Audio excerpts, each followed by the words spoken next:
इंदिरापुरम नगर निकाय चुनाव को लेकर तारीखों का ऐलान अभी कोर्ट में विचाराधीन है, पर दावेदार प्रत्याशी अपनी मजबूती से दावेदारी दे रहे हैं। इंदिरापुरम ज्ञान खंड 4 के निवासी समाजसेवी social worker engineer Ashwini Kumar Singh ने वार्ड 87 से अपनी निर्दलीय उम्मीदवार के रूप में दावेदारी पेश की है। अश्विनी कुमार सिंह की सोच है कि राष्ट्र का विकास हो और सभी के साथ हो। आओ चलो चलते हमारे चैनल के माध्यम से वार्ड 87 से समाजसेवी सोशल वर्कर निर्दलीय उम्मीदवार इंजीनियर अश्विनी कुमार सिंह ने की खास बातचीत।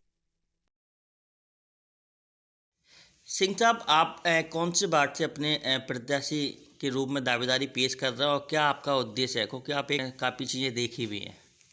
हाँ, मैं ज्ञान खंड वार्ड से 87 से नगर निगम का चुनाव लड़ना चाह रहा हूँ निर्दलीय उम्मीदवार के रूप में।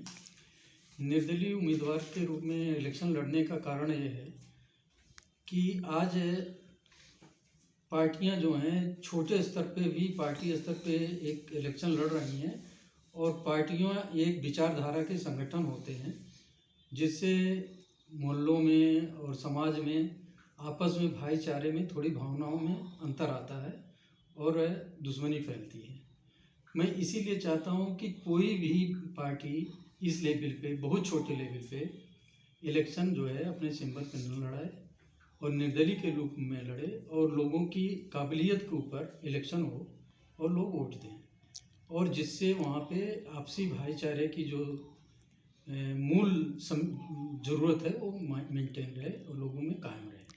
आपने आपसी भाईचारे की बात की है, मन के अंदर कहाँ से ऐसी पीड़ा हुई कि हमें समाज के लिए काम करना चाहिए, क्या कारण रहा है? कारण ये रहा कि मैं देख रहा हूँ सर्विस से लेकर आज तक लोगों में स्वयं अपनी पैसे की लालच जो है वो बहुत ज़्यादा हो गई है और लोगों में लोगों के प्रति जो है उनका अच्छा व्यवहार भी नहीं रह गया है। यहाँ तक कि पैसे का जो मांग है उसको पूरा करने के लिए, उसको कम करने के लिए अपने अभिभावकों की जिम्मेदारी भी लोग उठाने से कतरा रहे हैं। इसलिए अगर ये संस्कार सही रहेगा तो वो भी सही होगा आपसी भाईचारे से ही, आपसी सामंजस्य से ही। इसी भावना से ये मैंने इस चीज़ को देखा और चाहा कि उम्मीदवारी भी निर्दलीय हो और आपसी भाईचारे के ऊपर ही हो। क्या प्राथमिकता रहेंगी वार्ड 87 में? वार्ड 87 में पहली प्राथमिकता ये रहेगी कि लोगों को उनके अधिकारों का जो उसमें दिया गया है वो पूरा उनको मिले, उनको सफाई व्यवस्था मिले, उनकी ड्रेनेज समस्या हल हो, उनकी सड़कें सही हों, उनकी सुरक्षा की जो असुरक्षा की भावना है, आज छीना झपटी है, वो उनको ठीक मिले और लोगों को जो इस क्षेत्र में है आने वाले विकास के लिए उनको सहयोग मिले। और जो हमारे यहाँ की मूलभूत समस्या है कि एक भी सरकारी डिस्पेंसरी नहीं है, औषधालय नहीं है, कि गरीब लोग जो यहाँ भी रह रहे हैं, जो मिडिल क्लास के हैं, कभी कभी ऐसी समस्याएं वो हॉस्पिटल में उनके पास पैसे नहीं होते, वो भी अपने उपचार करा सकें सरकारी पैसे पे, वो भी यहाँ नहीं है।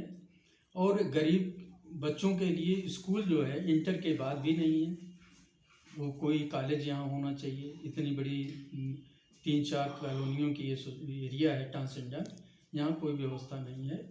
इन सबको लेके हम सोच रहे हैं कि कोई ऐसा विचार आए लोगों में और जागरूक हों, अपना काम करें।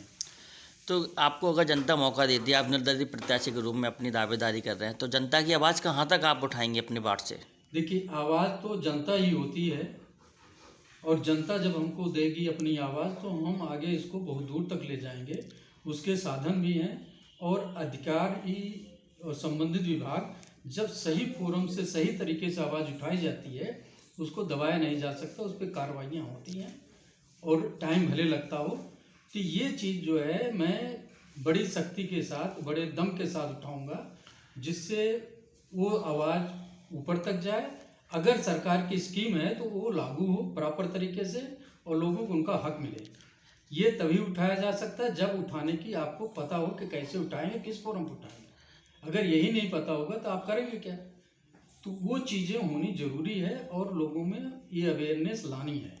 आप एक सीनियर लीडर भी हैं और इंदिरापुरम इतना सुंदर है, 7 वार्ड यहाँ लगते हैं, तो क्या कमियां हैं? शायद आपने देखा होगा इंदिरापुरम में तब जल भराव होता है बरसात के टाइम में, सीवर चौक होते हैं, नाले चौक होते हैं, तो उस पर कितनी लोगों को परेशानियाँ होती है? स्ट्रीट लाइटों को लेकर कितनी, फिर डिवाइडर हैं, क्या ये सही नहीं है? यहाँ पर मैं अपना टेक्निकल ग्राउंड पर अगर देखता हूँ, जो यहाँ का विकास है कुछ लिमिट्स के अंदर ही है, और जो यहाँ की रिक्वायरमेंट है उससे कम है। लेकिन जो भी है उसको भी प्रॉपर तरीके से सही समय पर उनका मेंटेनेंस नहीं हो पाता। होता भी है तो जब ज़रूरत नहीं होती, जैसे ड्रेनेज की क्लीनिंग है, इसको बरसात के पहले पहले बिल्कुल कर लिया जाना चाहिए। और ड्रेन का वाटर लेवल, जो पानी का बहाव है, बिना बरसात के बॉटम पे होना चाहिए, नहीं है तो 50% पे आना चाहिए। और जो कि आज भी पानी नहीं बरस रहा है, और देखा जाए तो ड्रेनें जो हैं बिल्कुल सड़क से 2 इंच 3 इंच नीचे चल रही हैं। अगर आज बरसात हो जाए तो ड्रेन तो पानी उतना ही लेगी जिसके अंदर उसके अंदर जाएगा, तो सड़क पे पानी जमा होगा। तो इसका मेन कारण है यहाँ के ड्रेनेज प्रॉपर नहीं है, और प्रॉपर जहाँ भी हैं थोड़े बहुत उनकी सफाई व्यवस्था नहीं है प्रॉपर। तो ये सारी अगर सही समय पे ध्यान दिया जाए तो ड्रेनेज प्रॉपर हो सकते हैं, और जहाँ डिसकनेक्टिविटी है उसको थोड़े में मेंटेन किया जाए। पार्कों को देख के क्या हैसियत दी है आपको? इंदिरापुरम काफ़ी साल हो गए रहते रहते, पार्कों में कैसा लगा आपको? सुंदर है कि नहीं? नहीं, पार्कों में इन्होंने 2008 और 9 में सुदनीकरण चलाया था और सुंदर बनाया भी था। उसके बाद से कुछ दिन मेंटेन हुआ, लेकिन जब से 5 साल के करीब से इसमें मेंटेनेंस में कमी आनी शुरू हो गई, और होते होते आज ये दशा है कि पार्क में पेड़ वैसे हैं, घासें वैसे पड़ी हैं, या पार्क में घास ही नहीं है, केवल पेड़ पेड़ हैं, धूल उड़ रही हैं। तो इनकी स्कीम में क्या है कुछ पता नहीं है, जिसकी वजह से मेंटेन कब होगा कैसे होगा ये तो प्रॉपर समय पे ही बताएंगे। तो आपको लगता है कि इंदिरापुरम को आप स्मार्ट वार्ड देखना चाहते हैं? मैं चाहता हूं कि इंदिरापुरम एक अच्छा विकसित एरिया है, वेल सेटल्ड कॉलोनी है, और यहाँ पे जो भी थोड़े बहुत तोड़ फोड़ चल रही है, सरकारों के बनाए हुए इंफ्रास्ट्रक्चर भी तोड़े जाते हैं, कभी ग्रिल तोड़ के कोई उठा ले जाता है, कभी कुछ होता है।